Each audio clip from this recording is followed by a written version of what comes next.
TRX assisted reverse lunge မှာလည်းအကူအညီလေးသုံးပြီးတော့ထားလို့ရတယ်။ဘာကြောင့်အရေးကြီးလဲဆိုတော့ဒါ single leg ခြေထောက်တစ်ချောင်းနဲ့အားပြုပြီးထားဖို့အတွက်တာမာနေဖို့လိုအပ်တယ်အထူးသဖြင့်လူကြီးတွေအတွက်အဲ့တော့ reverse lunge မှာထုံးစံအတိုင်းပဲခြေထောက်တစ်ဖက်ကိုနောက်ဆုတ်တဲ့အခါကျရင်တပြေးညီတဲ့ဖြစ်မနေစေနဲ့ပို့ပြီးတော့ balance လေးကောင်းအောင်ခြေထောက်လေးကိုချဲပြီးရမယ်ထိုင်ချတဲ့အခါမှာဒူးလေးကိုအပြင်ကိုချဲပြီးတော့ချမယ်ပြန်ထလာတဲ့ခြေထောက်ကိုတက်မယ်နောက်တစ်ဖက်သွားမယ်ပြန်ထမှအရှိရခြေထောက်ကိုအားပြုပြီးတော့ထမယ်ပြန်ဆင်းမှလည်းအရှိရခြေထောက်ကိုတေချာလေးအားပြုပြီးတော့ထိန်းပြီးတော့ဆင်းမယ်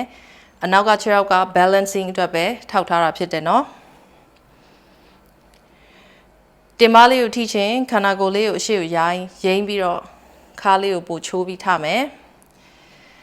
ပေါင်ရှိပိုင်းကိုထိမယ်ဆိုရင်ခန္ဓာကိုယ်လေးကိုမတ်ထားမယ်ဆိုရင်ပေါင်ရှိလေးကိုပို့ထိလိုက်မယ်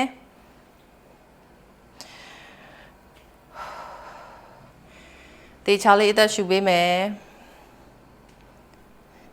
အတက်အဆင်းမှာဒူးပေါ်မှာအများကြီး pressure ရှိမနေအောင်လို့တေချာလေးတင်မကိုအာယုံစိုက်ပြီးတော့တင်မ muscle လေးတွေကိုတင်းနေအောင်ခံစားမယ်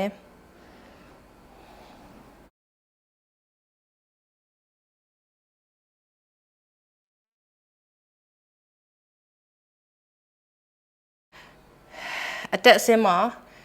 ပေါင်ဝရှိတဲ့ muscle လေးတွေကိုတေချာလေးထိန်းပြီးတော့ဆင်းမယ်အရှိရကျိုးလေးကိုလိုသလောက်ပဲထိန်းပြီးတော့ကင်မယ်